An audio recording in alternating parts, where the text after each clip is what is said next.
All right, hey everybody, it's Nathaniel Avila reporting from Dallas County, and who's here? Hey, it's Hanyu. Hello. So today, what are we talking about today? I honestly do not remember. Okay, we're talking about Hermes Trismegistus. Ready to hear about Hermes Trismegistus? Yes. Okay. So this guy, he's actually a legendary Hellenistic figure that originated as a syncretic combination of the Greek god Hermes and the Egyptian god Thot. So let's talk about this guy. Is this guy real, or is this guy just a myth?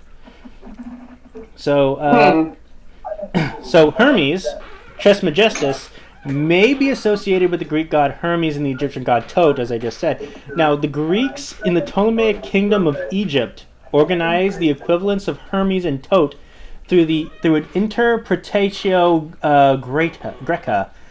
Now, consequently, the two gods were worshipped as one. What had been a temple of Thot and Kemenu, which was known in the Hellenistic period as Hermopolis.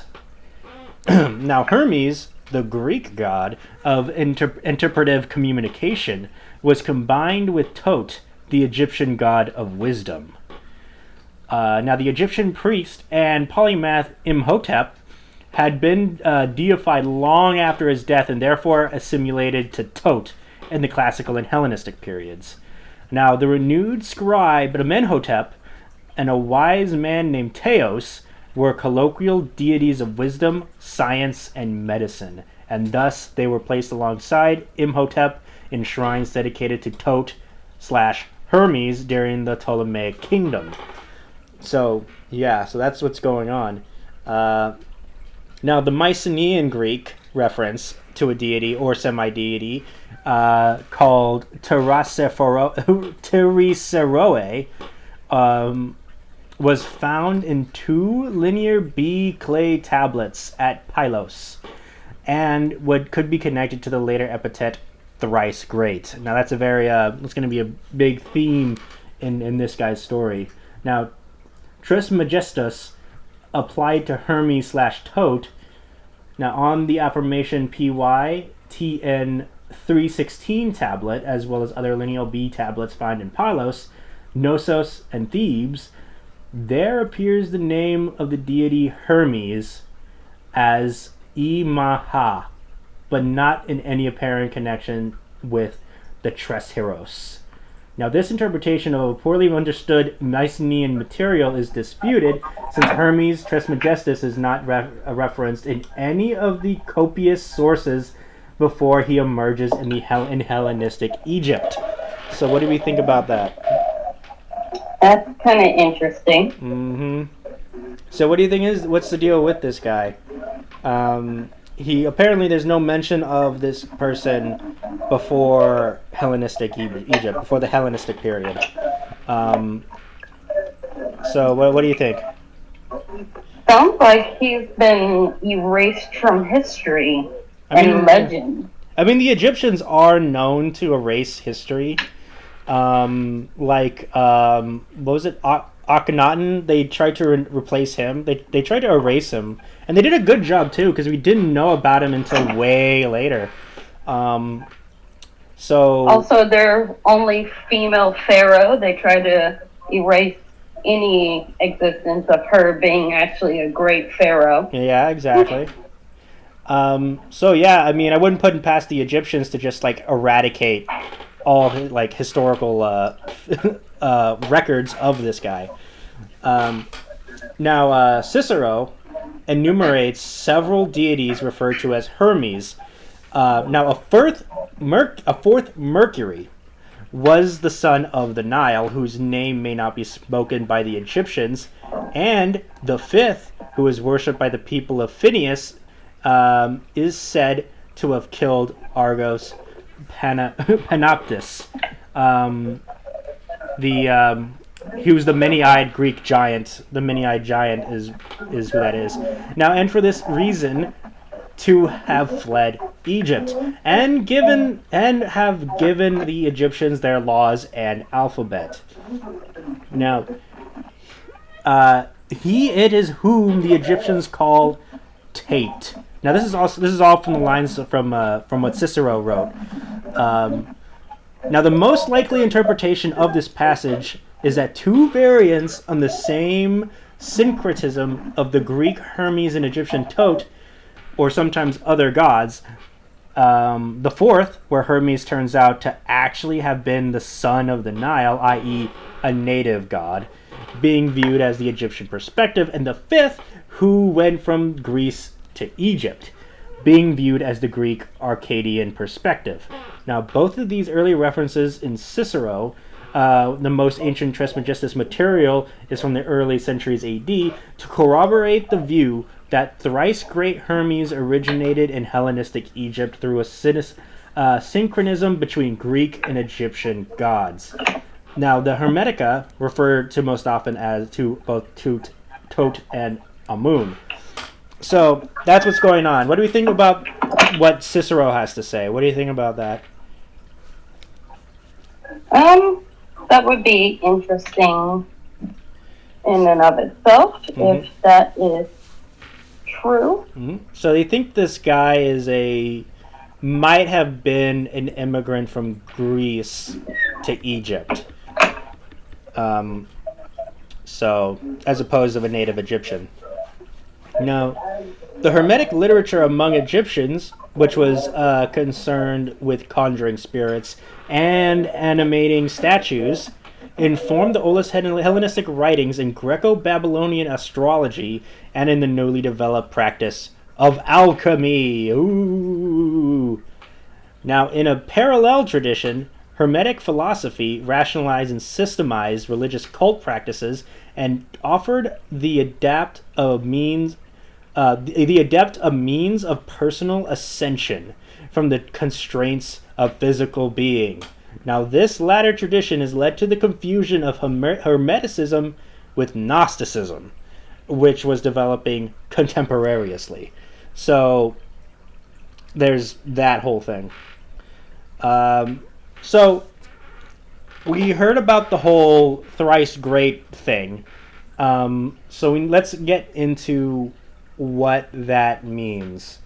What do you think the thrice great thing means? Maybe helping out whatever deity or the people that need to be done to destroy some type of disease and or phantom that comes about. Probably. So let's. And the third one is probably just giving prosperity to the country. That's an interesting theory. So let's see if that's correct. Now, this guy named Fowden asserts that the first datable occurrences of the epithet thrice great are in Legatio of Athenagoras of Athens, in a fragment from Philo and Byblos.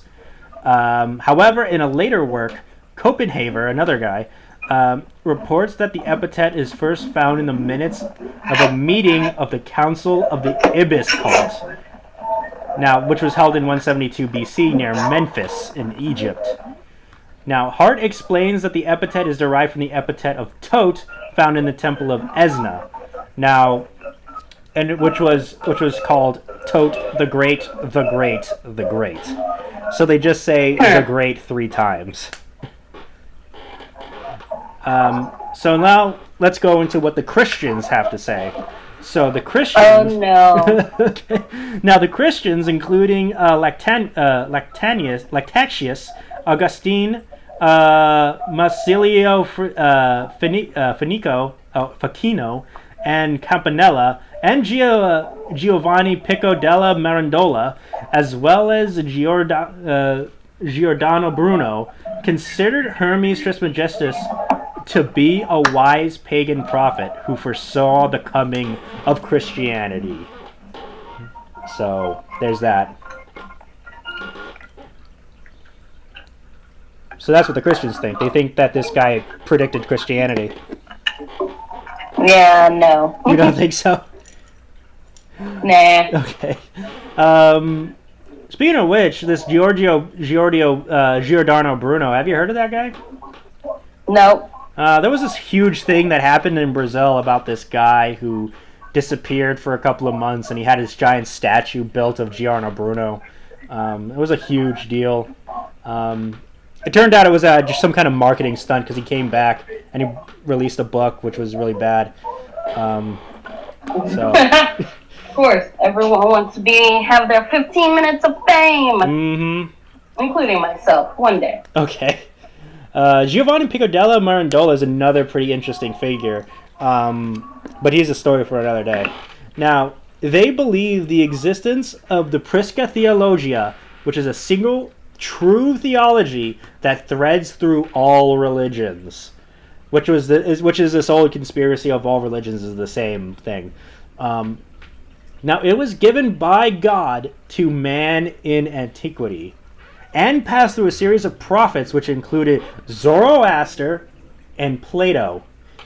In order to demonstrate the verity of the Prisca Theologia, the Christians appropriated the Hermetic teachings for their own purposes.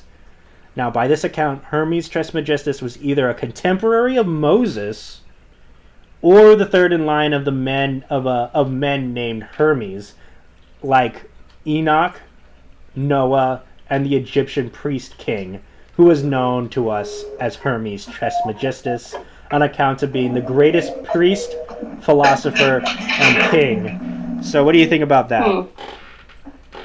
Well, another example of Christianity taking over someone else's religion and making it their own. It does kind of seem like that. So yeah, I mean, it does kind of seem that way because they did appropriate a lot of the teachings. So another explanation in the Suda, which is a large 10th century Byzantine encyclopedia of the ancient Mediterranean world, is that this is an excerpt from the Suda. He is called Trismegistus on account of his praise of the Trinity, saying there is one divine nature in the Trinity. So yeah, and that was page something or other, I don't know. So yeah, that's what they believe the thrice great thing means. It's supposed to be a reference to the Trinity, the Holy Trinity, that is. So let's step back a little bit. Let's go into the Middle Ages and the Renaissance, where the Hermetica enjoyed great prestige and were popular among alchemists. Now, Hermes was also strongly associated with astrology. For example, by the influential Islamic astrologer Abu Mashar al-Baqi, the Hermetic tradition consequently refers to alchemy, magic, astrology, and related subjects. Now, the texts were usually divided into two categories, the philosophical and the technical Hermetica. Now, the former deals mainly with philosophy, and the latter with practical magic, potions, and alchemy. Now, the expression hermetically sealed comes from the alchemical procedure to make the philosopher's stone. This required mixture of materials to be placed in the glass vessel, which was sealed by fusing the neck closed, a procedure known as the seal of Hermes. Now, the vessel was then heated for 30 to 40 days. So, that's a whole thing. What do you think about this? Oh, that sounds kind of painful. Well, you got to do that if you want to get the Philosopher's Stone. No, you sacrifice over 1,000 bodies to get the Philosopher's Stone. 1,000 bodies? That's a lot of bodies. Exactly. Their sacrifice make you immortal. Okay. So yeah, what do you think about this Hermetica thing that this guy supposedly wrote? Sounds sketchy at best. Really? Would you read it? Only if I still wanted to read like I used to. Okay. You're gonna get the audiobook? Oh, I'll listen to an audiobook. Yeah, I'm totally down for that. I don't know if this was audiobooked. I mean, it should be. It's in public domain. So during the Renaissance, it was accepted that Hermes Trismegistus was a contemporary of Moses, like we just said. Now, however, after Isaac Casaubon's demonstration in 1614 that the Hermetic writings must post-date the advent of Christianity, now the whole of the Renaissance Hermeticism collapsed as to their actual authorship.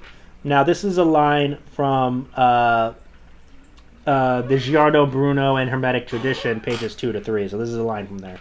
So they were certainly not written in remotest antiquity by all wise Egyptian priests, as the Renaissance believed, but by various unknown authors, all probably Greeks, and they contain popular Greek philosophy of the period, a mixture of Platonism and Stoicism, combined with some Jewish and probably some Persian influences. Now, various critical additions to the Hermetica have been published in modern academia, such as the Hermetica by Brian Copenhaver. So, yeah, that's the thing. So once they learned that the Hermetica actually predated Christianity, everything like it basically imploded on itself. Of course. Mm-hmm. Why am I not surprised? Okay. Which is actually kind of funny how they just believed it. Usually they don't believe that. Usually they say, no, it's not true. And they just continue it anyway. So let's go into, let's talk about Antoine Favre, the Eternal Hermes. In the Eternal Hermes was pointed out that Hermes Trismegistus has a place in the Islamic tradition as well. Although the same Hermes does not appear in the Quran, hagiographers and chroniclers of the first centuries of Islamic Hijrah quickly identified Hermes Trismegistus with Idris, the Islamic prophet of the Surahs. Islamic prophet of Surahs 19.57 and 2185, whom Muslims also identified with Enoch of the Bible. Now, according to the account of the Persian astrologer Abu Mashar al-Balkhi, Idris/Hermes was termed thrice-wise Hermes Trismegistus because he had a threefold origin. Now, the first Hermes, comparable to Thot, was a civilizing hero, an initiator into the mysteries of divine science and wisdom that animate the world. Now, he carved the principles of the sacred science in hieroglyphs. Now, the second Hermes was in Babylon, was the interior of Pythagoras. The guy with the... Didn't we learn something of math about that? Yeah, it was a guy with the square, with a triangle, and totally ruined my geometry class. Sorry, continue. Yeah, with the a squared plus b squared plus c squared equals c squared or something. So the third Hermes was actually a teacher of alchemy, and he was known as a faceless prophet who writes. This is what the Islamicist Pierre Lorry says. This is what he has to say. Now, Hermes possesses no concrete or salient characteristics, differing in this regard from the most major figures of the Bible and the Quran. Now, the star-worshipping sect known as the Sabians of Haran are also believed that their doctrine descended from Hermes Trismegistus. Now, there are at least 20 Arabic Hermetica extant. While some of these Arabic Hermetic teachings were translated from Greek or Middle Persian, some were initially written in Arabic. Now, Hermetic fragments were also in the works of the Arabic alchemists, such as Jabir ibn Hayyan, and ibn Umayyi. Okay, actually, it was pronounced and ibn Umayl. There it is. Now, that's pretty much it in terms of what he has, how he's connected to the to Islam. So. What are we thinking about that? Well, that's got to be a little bit. I just think keep falling. interesting of itself. Mm-hmm. So what do you think about this guy? Basically has like three parts to him. He's like an alchemist, and another one he's like this like hero guy, and he also has like this who was like this mathematician in Babylon and in Egypt and Greek. What do we think about that? Well, to be honest, it almost sounds like a different God: the Son, the Spirit, and the Holy Ghost. Okay. So you think it's like all fingers and all the pods. Yeah. So you think he's kind of like more akin to what the Christians think of him, like he's he's like kind of like a person who represents the Holy Spirit or something, or the Holy Trinity or something. It's quite a possibility for that to actually be and occurred. Mm-hmm. But I don't necessarily believe that. Yeah. So let's talk about the Bahá'í faith. Okay. Now, Baha'u'llah, who is the founder of the Bahá'í faith, identifies Idris with Hermes in his tablet of the uncompounded reality. And that's pretty much it. There really isn't much to go off of the Bahá'í faith because it's kind of pretty new. It's only like 200 years old. Anyway, so let's move on from that. So the first verses of Baudelaire's, what is this called? Les Fleurs de Mal refer to Satan Trismegistus, who pulls human puppet strings to rule the world. Now that image echoes Plato's dialogues. Now the verses are the following. This is what it says. On evil's pillow, Satan Trismegistus rocks our spirits, enchanted by the subtle chemist. The will's precious metals turn to vapor. So what do you think about this Baudelaire's interpretation of this guy? About him being like actually evil? I don't know. It could possibly be something, could possibly not. It's no telling. Especially with other things happening.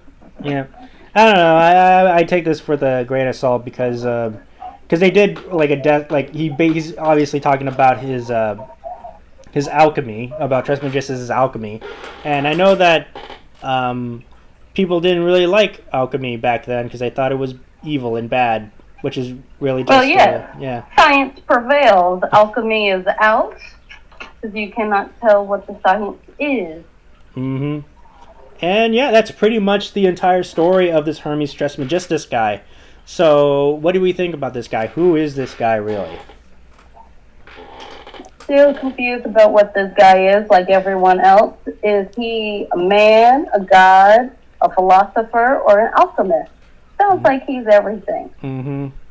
I think it sounds like it's just like the Greeks came over to Egypt and they introduced their religion, and then their religion kind of like meshed in with their religion, and then they created this new thing, and it kind of just evolved as the years went on, as other religions, more modern religions, tried to like take it and try to make it their own.